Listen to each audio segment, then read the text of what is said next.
The Queen's image filled the chamber in a shimmering wash of green light. Compound eyes gleamed like polished glass, unblinking. Her voice rolled through the air with the weight of command, rich and cold. Kneel or burn. Those are the only paths you are given. I will not repeat myself. Behind her, the projection displayed the proof, an armada of Scythe warships massed in orbit above Valora 9. Black, blade-shaped hulls drifted in disciplined formation, each bristling with weapon spines. 1,000 ships at minimum, maybe more, waiting for the order. The sight made several councillors shift in their seats, hands gripping the edges of the table as if to anchor themselves. Commander Elias Cade stood at the head of the table. He didn't flinch. His square-cut jaw was set, his dark eyes locked on the alien queen's towering figure. He waited until her voice faded, until the silence pressed against every ear in the chamber. Only then did he speak. Humanity doesn't kneel. The words cut like a blade. No flourish, no raised voice, just iron delivered flat. A murmur rippled among the council. Some gasped, others shook their heads. One man whispered harshly, "He's going to get us all killed." Seralith tilted her head slightly, mandibles twitching. The hologram flickered as her enormous form leaned closer, studying the human who dared to speak so simply. "Defiance," she said slowly, as if savoring the taste of the word. "How quaint. Your colony is a splinter on the edge of the void. One command from me, and your kind here will vanish like smoke." Elias stepped closer to the projector, arms folded behind his back. "One command, and you'll have war. Not just with Valora 9. Not just with Earth. With humanity itself. We don't vanish. We endure." Her mandibles curved in something like amusement. "So I have heard. Rats are difficult to kill as well. But they burn easily enough." The transmission snapped off. The chamber lights returned, dim and harsh compared to the alien glow. Silence clung to the room until the eldest councillor, Marek, slammed his hand on the table. "Madness," he barked. His voice, though worn with age, carried through the chamber. "You dare defy her? That thing commands fleets older than our species' colonies. She'll glass us from orbit before the day ends." A younger woman, Councillor Namer, shook her head. "Or she'll enslave us if we surrender. You think kneeling will save our children? It will only chain them. They'll live." Marek shot back. Elias raised his hand. The argument stilled. His tone remained steady, but his words carried the weight of command. "Listen carefully. Survival without freedom is nothing more than slavery. The Dominion thinks fear will force us down. I intend to show them that humanity doesn't bow because it can't. It's not in us. You'll doom us all with pride," Marek spat. "No," Elias replied. "I'll save us with resolve." The council fell silent again, torn between terror and a spark of defiance Elias's words ignited. He knew the room was fracturing, but there wasn't time to soothe every voice. Fear would chew them apart if he let it fester. Action had to speak louder than argument. He turned toward the main doors. "Prepare the militia. Double the orbital patrols. We'll make this colony look less fragile than it is." Namer rose to follow him. Her voice dropped low as she matched his stride. "Commander, tell me you're not bluffing all the way through this. We don't have the ships, the weapons." He stopped just short of the door, meeting her eyes. "We don't. But she doesn't know that. Not yet. The Dominion respects strength and despises weakness. So we'll show her strength, real or imagined. And we'll hold until she questions whether this bargain is worth her crown." Namer hesitated, then nodded, resolve forming where doubt had been. Hours later, Elias stood in the colony's central command dome. Transparent alloy walls revealed the sky above, already bruised with the shadows of warships in orbit. Valora 9's surface bustled far below, miners and settlers rushing to shelters, militia squads rolling out crude artillery units to half-dug emplacements. Every figure carried a tremor of fear, yet every movement was purposeful. They had no choice but to act. Lieutenant Harrow approached, datapad in hand. Perimeter batteries are active. Power grid's unstable, but it'll hold for a day or two. And the militia? Scared out of their minds, Harrow admitted, but they'll stand. Most of them anyway. Elias allowed himself the faintest smile. That's enough. A comms officer called from across the room.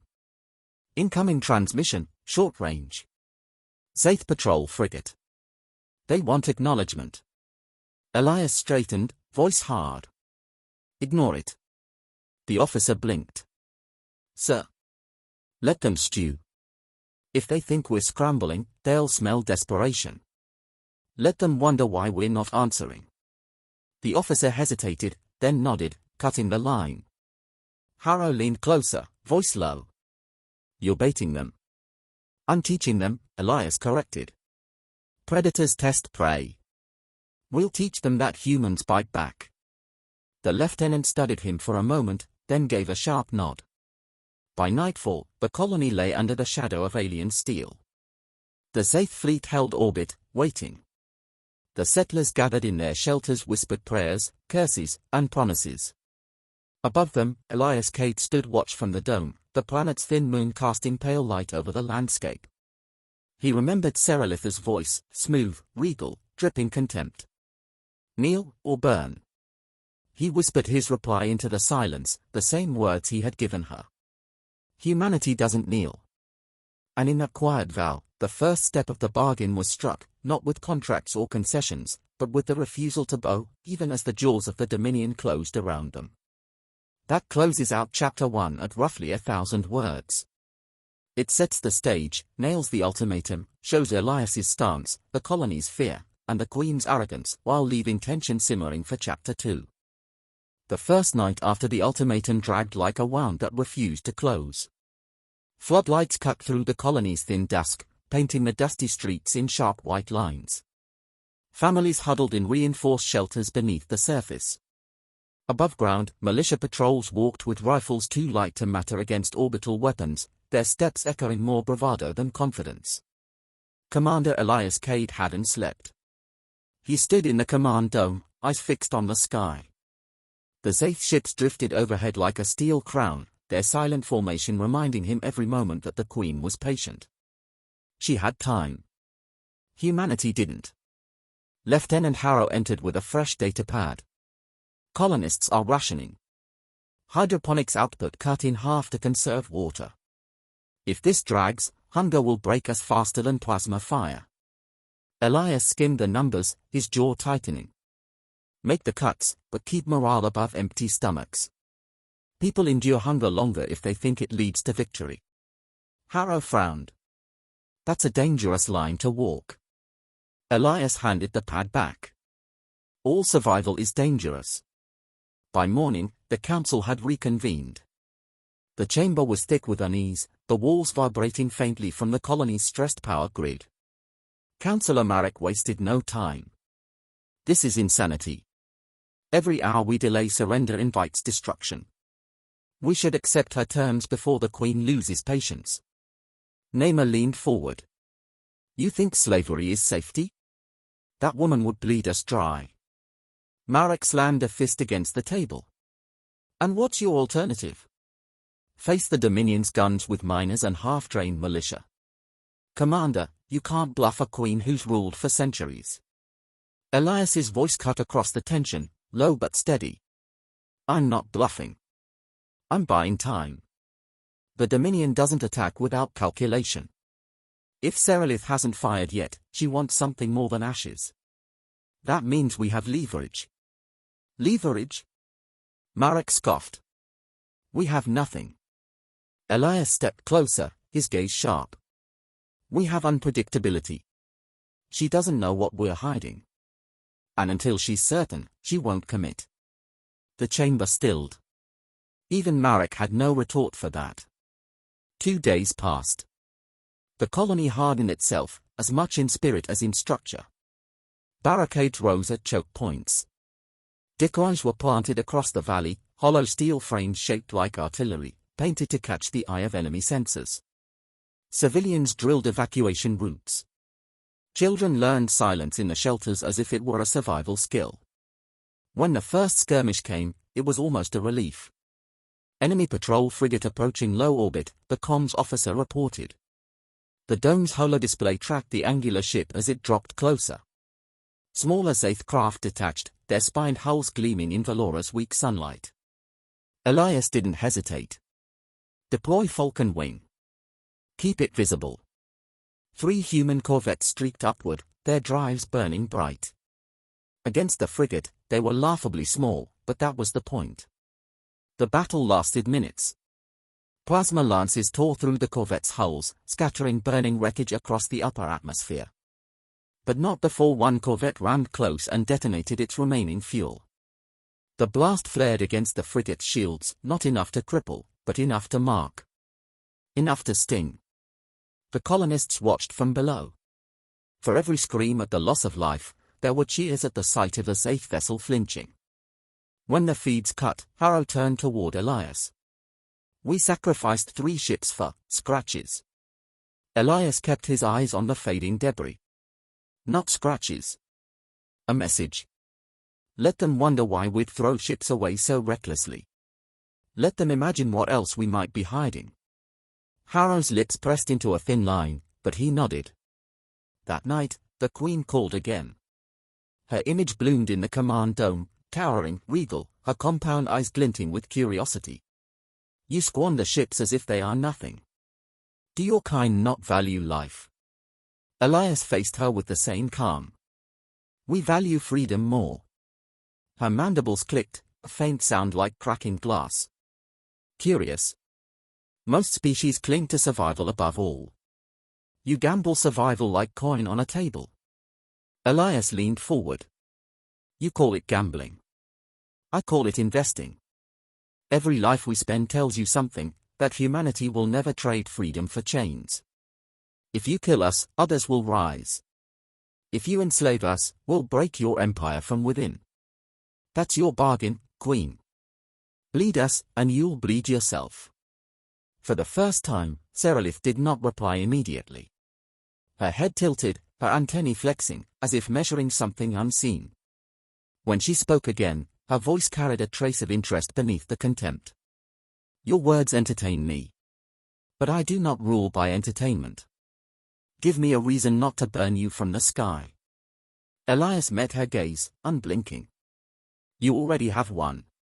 You're talking to me instead of firing. You need something. Resources. Stability. Prestige. Whatever it is, you won't get it if Valora 9 becomes rubble. You know it. I know it. That's why we're still speaking. The Queen's mandibles drew back in what might have been a smile, or a baring of teeth. Perhaps. Or perhaps I simply enjoy watching prey struggle before the end. The transmission cut, leaving the dome in silence. Harrow exhaled hard. She's intrigued. Elias's eyes lingered on the empty air where her image had stood. Good. Curiosity buys us time. And time is survival. By the 3rd week, the colony was taut as a bowstring. Supplies thinned, tempers frayed. Rumors of mutiny began to spread through the shelters. Some settlers whispered that Elias was pushing them toward annihilation out of pride. Naima confronted him one evening in his office, the hum of the power grid echoing through the walls. Commander, people are losing faith.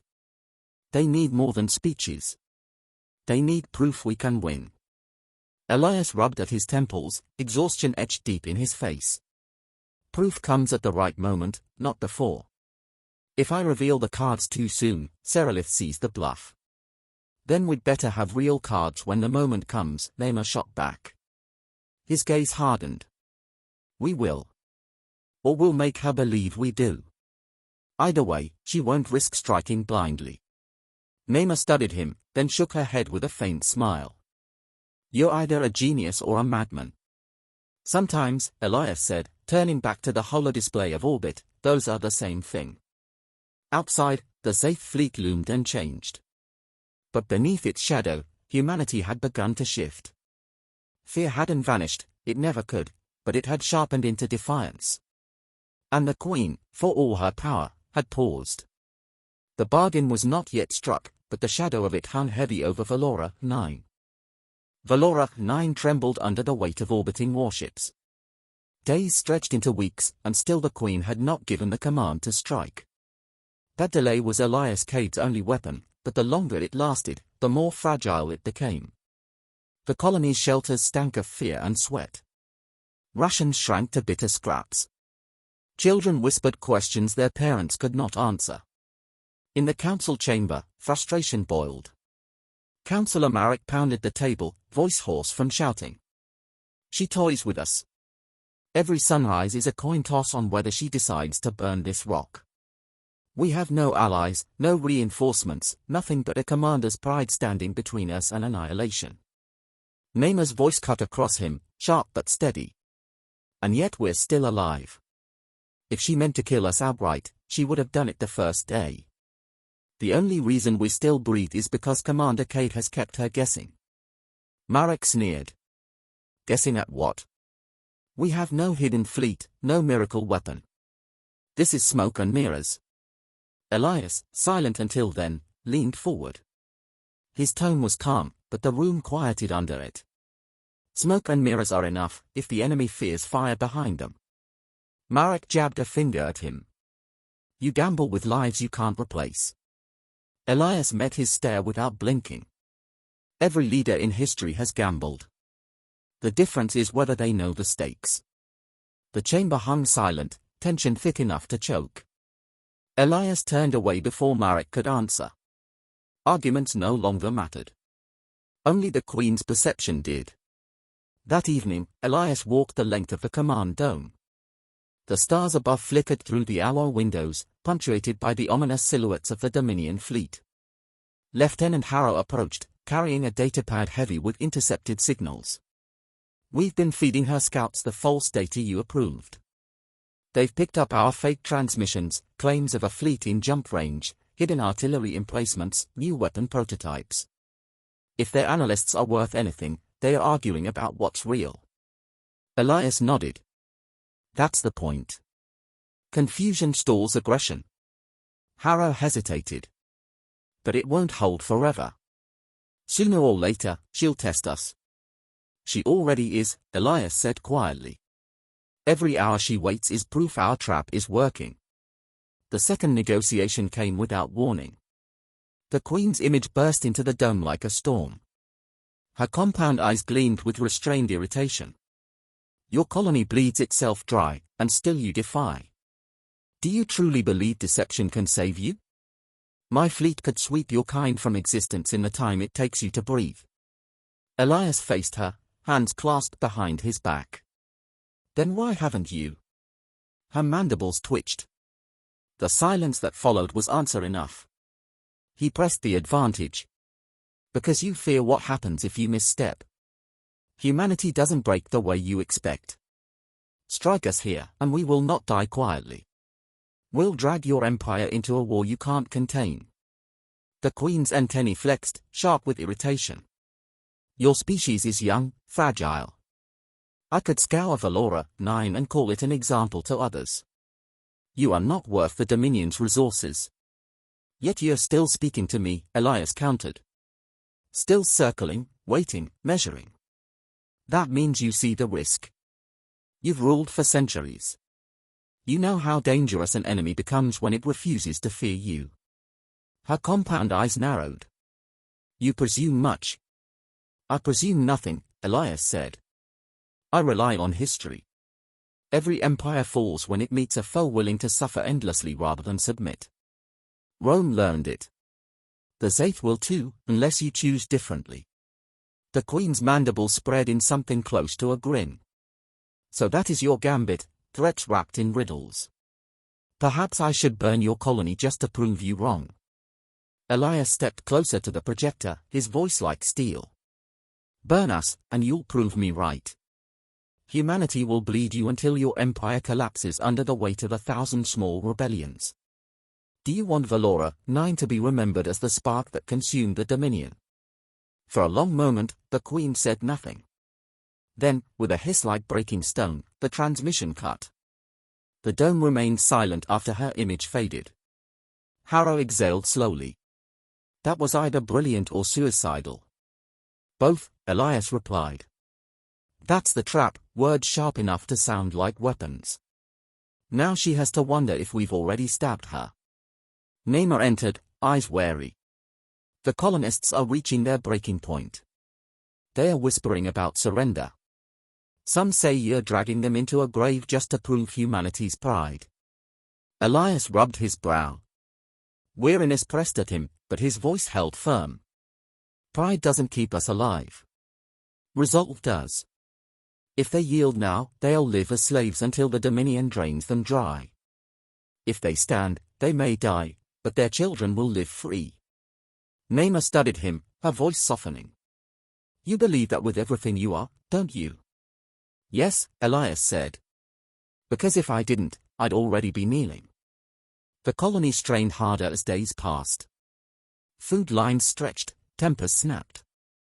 In the militia barracks, arguments erupted between those willing to fight and those ready to surrender. Elias walked among them, silent, his presence alone a reminder of defiance.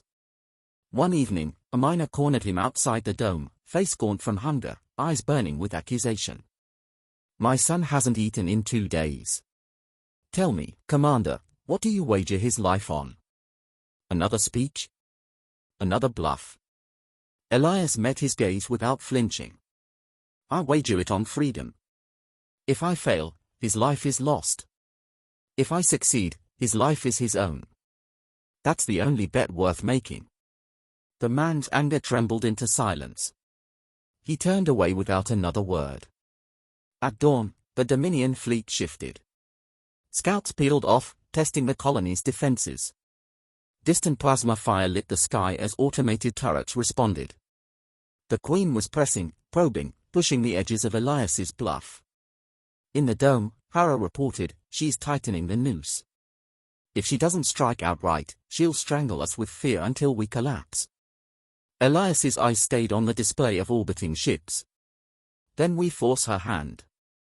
We offer the bargain. Namer glanced at him sharply. What bargain?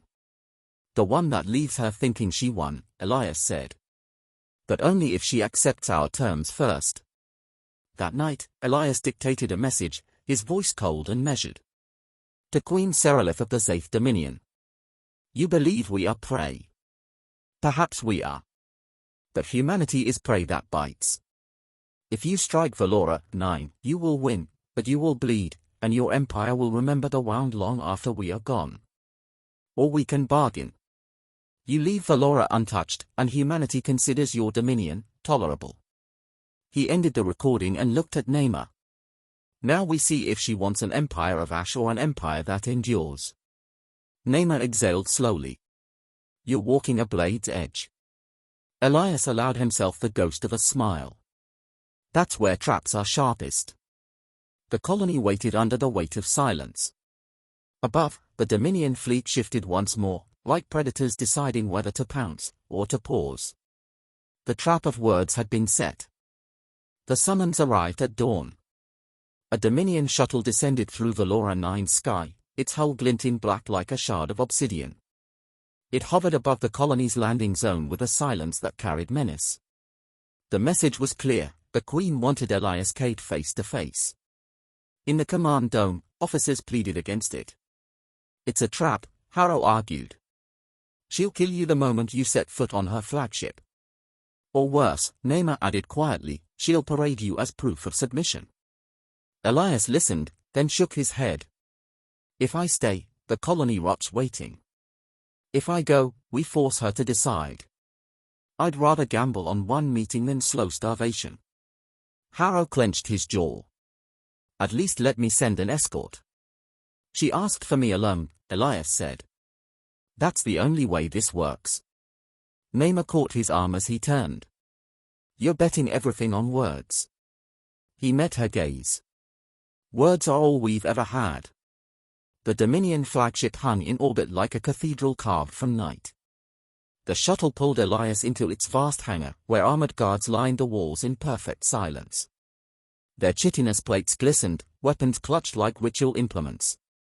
None moved as Elias walked past, but he felt their eyes on him, cold and insectile. He was led into a throne chamber vast enough to dwarf cathedrals.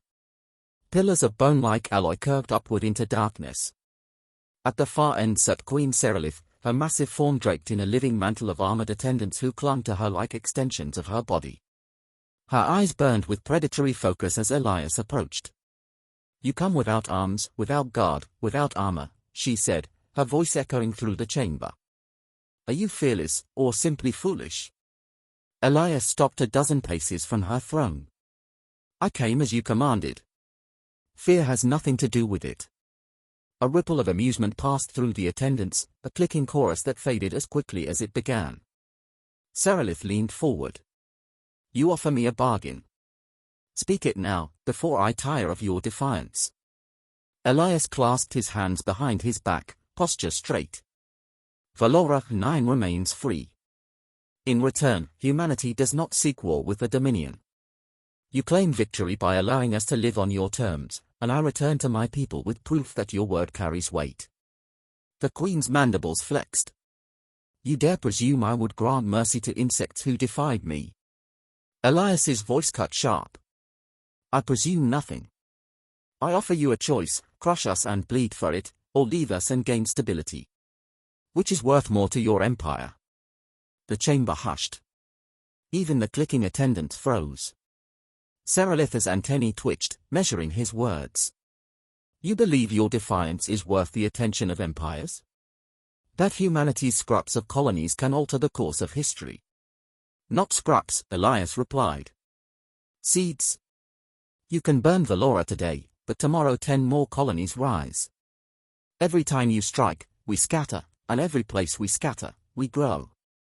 You can't cage a fire by stamping on sparks. You only spread them." The Queen's gaze narrowed, unblinking. "You compare your kind to fire." "Yes," Elias said. "And fire doesn't kneel." For a long moment, silence reigned. Then, slowly, Serelith rose from her throne.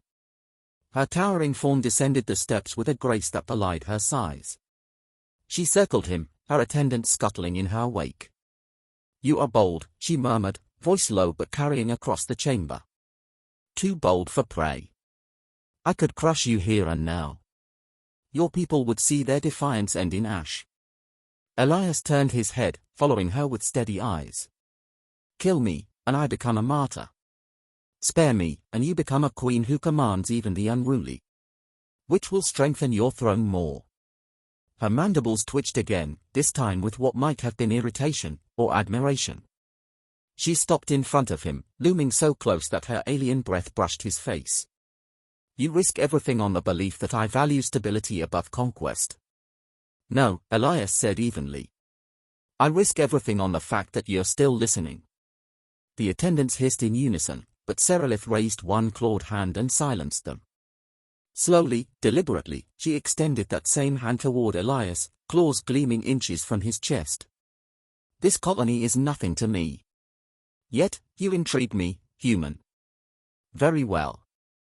Valora 9 will remain, untouched. Not as equals, not as allies, but as tolerated. Do not mistake this for friendship. It is my bargain, not yours." Elias allowed the faintest nod. "History will remember it as humanity's first victory." Her mandibles flared, but no strike came. Instead, she turned sharply, ascending back to her throne.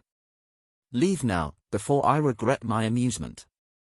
And tell your people their survival rests on my indulgence." The guards moved, guiding Elias back to the shuttle. When he returned to Valora 9, the colonists filled the landing zone, waiting in breathless silence. Elias stepped from the shuttle, his uniform scorched with the faint tang of alien air. Naima pushed through the crowd, eyes searching his. "Well?" Elias lifted his voice so all could hear. "The Queen has chosen to leave Valora 9 untouched. We are free." A roar broke from the colonists, a tide of relief and triumph surging through the weary crowd. Tears mixed with laughter, voices rising in disbelief that they had endured. Marek stood at the edge of the crowd, face pale. "She'll be back," he muttered. Elias heard him, but his reply was calm. Then we'll be ready. Every bargain is temporary. What matters is that today, humanity didn't kneel. The cheers swelled, carrying across the colony like thunder. For the first time since the ultimatum, the people stood taller, their fear tempered into resolve. That night, Elias walked the silent corridors of the command dome. Above him, the sky glittered with stars, empty now of the Dominion fleet. He knew the reprieve was fragile, the Queen's promise conditional, her patience finite. But for now, for Laura, 9 still lived. Humanity still stood. And in the end, that was enough. He whispered the words that had carried him through the storm, words he knew would echo long after him. Humanity doesn't kneel.